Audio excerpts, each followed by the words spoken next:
I don't have time. I'm not interested. How do you respond when you hear objections like these? Most people try to overcome objections by saying things like, I understand I wouldn't want to get a call from someone I didn't know either, but can I have 30 seconds to tell you why I'm calling and then you can decide if you want to continue talking? Or maybe they say something like this, I don't expect you to have time. You don't know enough about this yet. Each of these statements destroys your credibility because prospects can smell your commission breath. The word I implies that I'm more interested in my agenda than yours. So let's try another approach based on Chris Voss's method.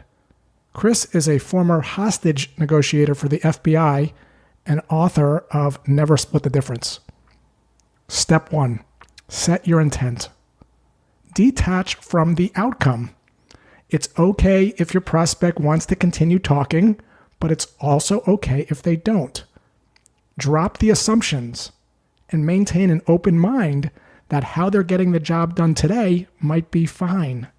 Perhaps they just bought a car, or they're on month 3 of a 3-year lease. When you change your intent, your behavior changes. You don't sound like an aggressive salesperson. Step 2, try mirroring. So if someone says, I don't have time, you might say, no time? And what you'll find when you do that is that people will keep talking. This is a simple technique that involves repeating the last 2 or 3 most critical pieces of information that your prospect said.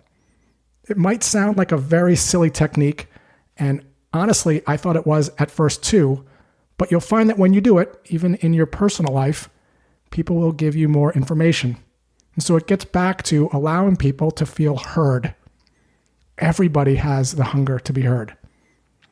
Next, put a label on it. So if someone says, I don't have time, and you say, no time, and they start telling you all the things that they have going on, you might say something like this. Sounds like you've got a lot on your plate.